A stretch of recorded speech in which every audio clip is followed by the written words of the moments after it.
بسم اللہ الرحمن الرحیم۔ محترم ناظرین، آئیے سماعت کیجیے واقعہ کربلا قسط نمبر 1۔ موضوع ہے حبیب خدا صلی اللہ تعالیٰ علیہ وسلم کی بارگاہ میں فضل شہادت کی حاضری۔ فضائل امام حسن و حسین رضی اللہ تعالیٰ عنہما۔ تاریخ اسلام۔ ہمارے حضور پر نور سرور عالم صلی اللہ تعالیٰ علیہ وسلم کو اللہ تعالیٰ نے تمام کمالات و صفات کا مجمع خلق فرمایا۔ حضور صلی اللہ تعالیٰ علیہ وسلم کے سے اوصاف حمیدہ و خصائل پسندیدہ کسی ملک، کسی بشر، کسی رسول، کسی پیغمبر میں ممکن نہیں۔ بنظر ظاہر صرف فضل شہادت اس بارگاہ عرش اجتباء کی حاضری سے محروم رہا۔ اس کی نسبت علماء کرام کا خیال ہے، اور کتنا نفیس خیال ہے کہ جنگ احد شریف میں اس روح مصور جان مجسم صلی اللہ علیہ وسلم کا دندان مبارک شہید ہونا سب شہیدوں کی شہادت سے افضل ہے۔ اور جس وقت حضور صلی اللہ علیہ وسلم کا تعلق خاطر شہزادوں کے ساتھ خیال آتا ہے تو اس امر کے اظہار میں کچھ بھی تعامل نہیں رہتا کہ ان حضرات کو شہادت حضور صلی اللہ علیہ وسلم کی شہادت ہے، اور انہوں نے نیابتاً اس شرف کو سرسبزی و سرخروئی عطا ہوئی۔ فضائل امام حسن و حسین رضی اللہ تعالیٰ عنہما۔ ایک بار حضرت امام حسن رضی اللہ تعالیٰ عنہ حاضر خدمت ہو کر حضور پر نور صلی اللہ تعالیٰ علیہ وسلم کے شانہ مبارک پر سوار ہو گئے۔ ایک صاحب نے عرض کی، صاحبزادے آپ کی سواری کیسی اچھی سواری ہے۔ حضور اقدس صلی اللہ علیہ وسلم نے فرمایا، اور سوار کیسا اچھا سوار ہے۔ سنن ترمذی شریف کی یہ روایت ہے، کتاب المناقب میں یہ بیان کی گئی ہے۔ آئیے ایک اور روایت سماعت کیجیے۔ حضور پر نور صلی اللہ تعالیٰ علیہ وسلم سجدے میں تھے کہ حضرت امام حسن رضی اللہ تعالیٰ عنہ پشت مبارک سے لپٹ گئے۔ حضور صلی اللہ تعالیٰ علیہ وسلم نے سجدے کو طول دیا کہ سر اٹھانے سے کہیں گر نہ جائیں۔ مسند ابی یعلا، مسند انس بن مالک، الحدیث 3415۔ آئیے ایک اور حدیث سماعت کیجیے۔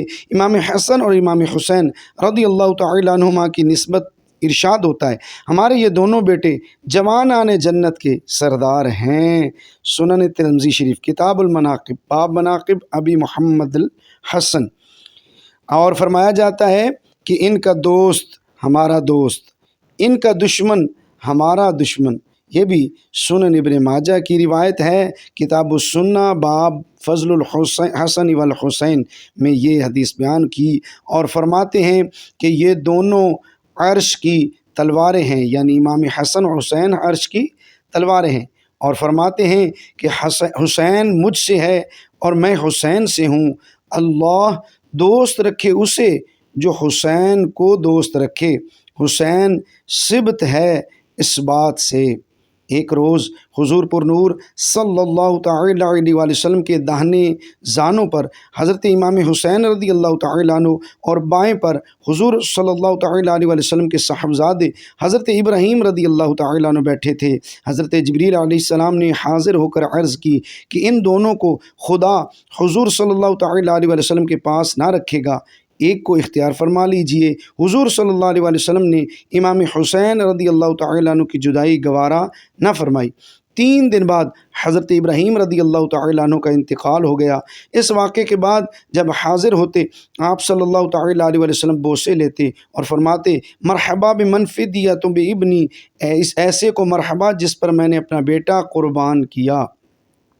اور فرماتے ہیں، یہ دونوں میرے بیٹے اور میری بیٹی کے بیٹے ہیں، میں ان کو دوست رکھتا ہوں، تو بھی انہیں دوست رکھ، اور اسے دوست رکھ جو انہیں دوست رکھے۔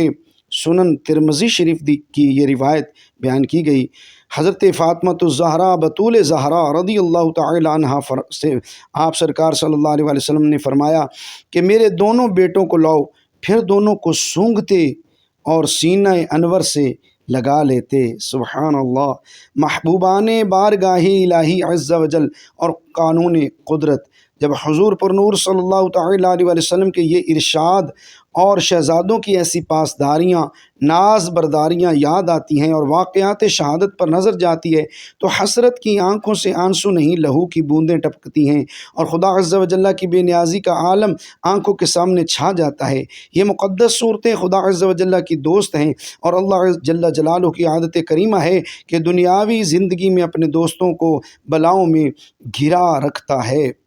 ایک صاحب نے عرض کی کہ میں حضور سے محبت رکھتا ہوں۔ فرمایا فقر کے لیے مستعد ہو جا۔ عرض کی اللہ تعالیٰ کو دوست رکھتا ہوں۔ ارشاد ہوا بلا کے لیے آمادہ ہو، اور فرماتے ہیں سخت ترین بلا انبیاء علیہم الصلاۃ والثناء پر، پھر جو بہتر ہیں ہمارے حضور صلی اللہ تعالی علیہ وسلم کو خدا عز و جل نے اشرف ترین مخلوق بنایا اور المحبوبیت خاص کا خلعت فخر عطا فرمایا۔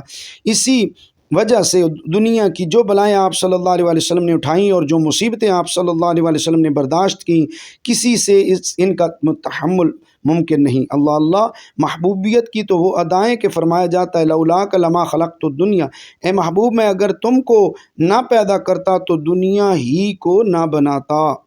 نوٹ: صدیاں گزر جانے کے بعد بھی واقعہ کربلا کا بیان سننے سے دلوں کو جلا یعنی تازگی ملتی اور دین پر مر مٹنے کا جذبہ اجاگر ہوتا ہے، مگر وقت گزرنے کے ساتھ لوگوں نے اس عظیم قربانی کے متعلق بہت سی جھوٹی باتیں گھڑ لیں۔ اس وجہ سے علماء امت نے صحیح اور غلط کو الگ کرنے کے لیے اس واقعہ کے متعلق کتابیں لکھی۔ ان میں سے ایک آئینہ قیامت بھی ہے۔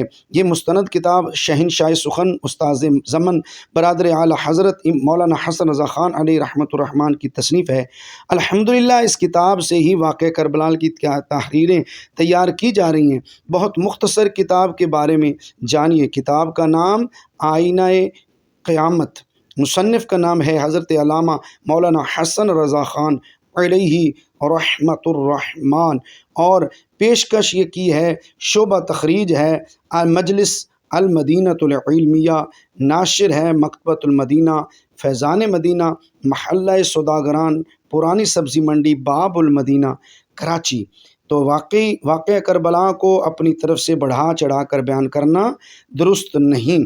ہر سال نئی کربلا بیان کرنے والے خطیبوں کو نہ سنا جائے، بلکہ ذمہ دار، مستند، معزز، معتبر، صحیح العقیدہ سنی علماء کرام سے ہی سنا جائے، بیان کرایا جائے، اور علماء حق ہی کی کتابیں تحریروں کو ہی پڑھا جائے۔ جزاک اللہ خیرہ۔